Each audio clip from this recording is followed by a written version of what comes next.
Right, hello and welcome. So this is the first in hopefully a very long series of short strolls. The idea is that I'll take the bike out for a few hours, up to half a day, and take you along with me so you can see where I've been.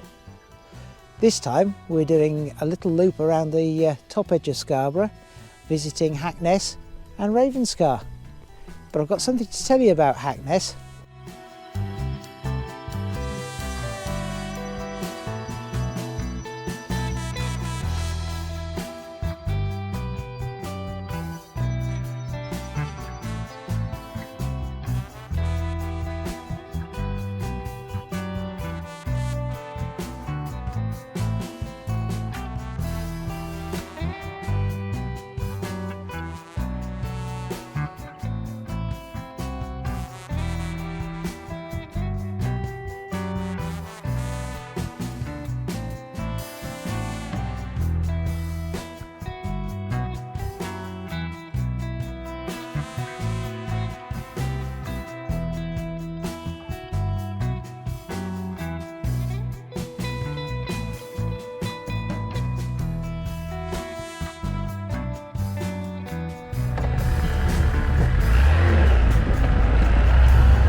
So Hackness is a sleepy little hamlet on the northern edge of Scarborough, and it was the site of a double monastery. That is a monastery that had both nuns and monks, and in its own little way it's quite famous because it was the site of some interesting happenings, including the Hackness Shame. I will just say for the moment, the reason we're not actually down in the village is they're doing roadworks, and the noise of them cutting holes in the tarmac is quite loud. So we've come just outside Hackness, the top of the Silpho windings, to do this piece to camera. So the abbey at Hackness was where Hilda of Whitby died in 680. She was important because she was the founder of the abbey at Whitby, and she hosted the synod at Whitby, which determined the method of calculating Easter. Broadly, before a decision was made, there were two methods of calculating Easter. The first was the Celtic method, favoured by the monks of Iona, and the second was the Roman method. After the synod, it was decided to adopt the Roman method. There was also a saint at Hackness, Saint Begu, and she apparently saw the soul of Hilda ascend into heaven when Hilda passed. So there you go. Now on to the Hackness Shame. So the Hackness Shame involved two more notable residents of Hackness. These were the Lord and Lady of the Manor, Sir Thomas Posthumus Hobby, and his wife, Lady Margaret Hobby. She was famous for being one of the first female diarists on record. He had a slightly more infamous connection in that he was thought to be the model for Malvolio in Shakespeare's Twelfth Night. He was known as Sir Thomas Posthumus Hobby after his father, Sir Thomas Hobby, who was a functionary at the court of Queen Elizabeth.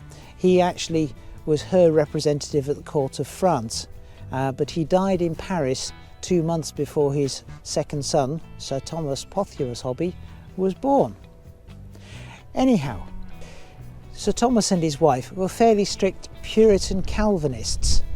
In fact, when they got married, they didn't have a feast. They had a simple meal with no dancing, no singing, and no jollifications. They were considerably religious. Sir Thomas Senior was a notable linguist and polymath and a favourite of Queen Elizabeth. And when he died, she agreed to be the godmother to Sir Thomas' posthumous hobby. I'm going to read the next bit because it's got lots of dates and people in, so bear with. So, on the evening of the 26th of August 1600, a large hunting party arrived at Hackness Hall.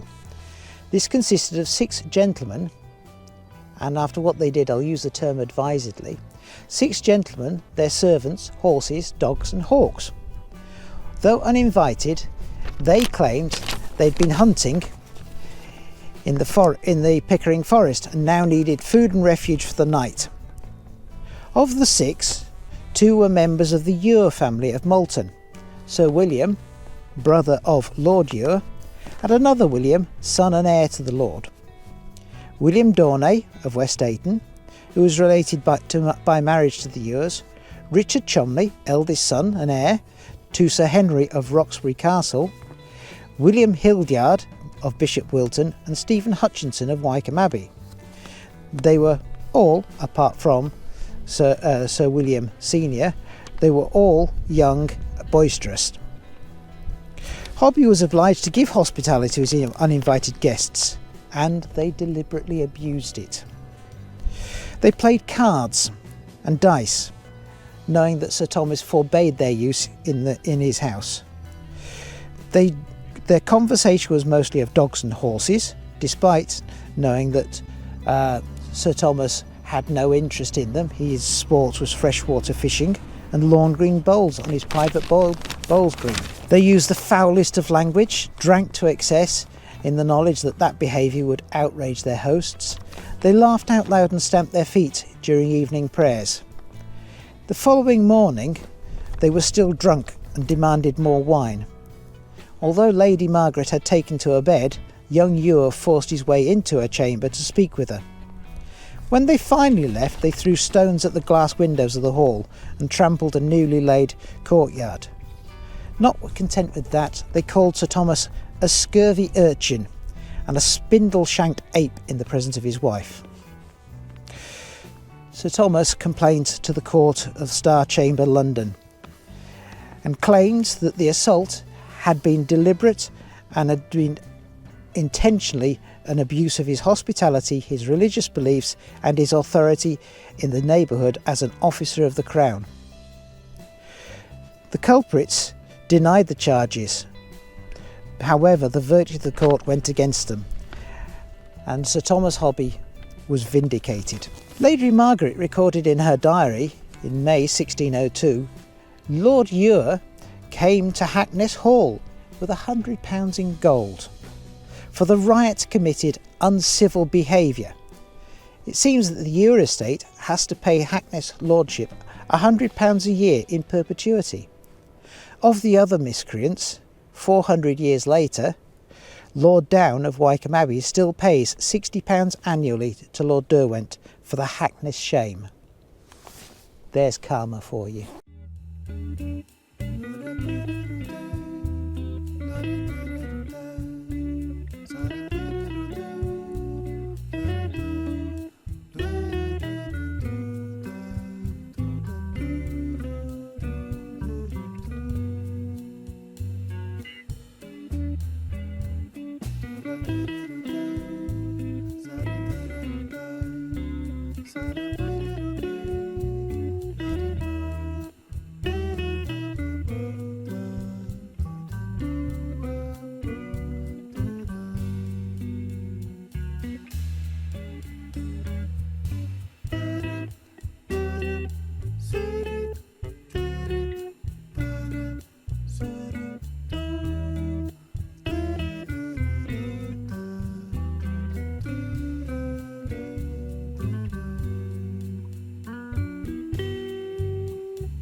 Hello again, we're back. This time we've stopped in Ravenscar. Ravenscar is a little hamlet on the edge of the Yorkshire Cliffs and overlooking Robin Hood's Bay, which you might be able to see just in the background. Ravenscar was first noted as a Roman signal station in the 7th century, part of a chain that ran up and down the coast, and it was also the site of one of the biggest alum works in Britain, which was important up until about 1871. At the turn of the 19th into the 20th century, it was supposed to be made into a resort to rival Scarborough, and the land was bought and it was all prepared and sorted out, and then and then reality kicked in. As you'll see from the stills, it's an awful long way down to the beach, which there isn't any, and you can probably hear up here it's really breezy, which it is most of the year, and so the scheme failed. After that, the one or two houses that have been built, which all benefited from some really good sewers because it was meant for a medium-sized town, after the one or two houses had been built, were occupied, and then it stayed fairly quiet. During World War II, it was the site for a radar station just a little bit further down the coast, about quarter of a mile south, and other than that, Ravenscar stayed as it is. Bit of a fossil, which strangely is something else you can find if you make your way down onto the beach, because you can get an awful lot of fossils in Robin Hood's Bay and all along the coast. If you do come to Ravenscar, there are 3 possibilities of places to go for a tea and a bun. Right down by the station, there's a tea rooms there. There's the Ravenhall Hotel, which is rather lovely and does an excellent afternoon tea. And then there's the National Trust tea rooms, which you can see just over my shoulder. They're brilliant, especially if you want to know a bit more about the history of the failed development and the geology of the area, and all about the fossils and things. So, for a small hamlet, you've got plenty of choices.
Anyhow, that's it for today.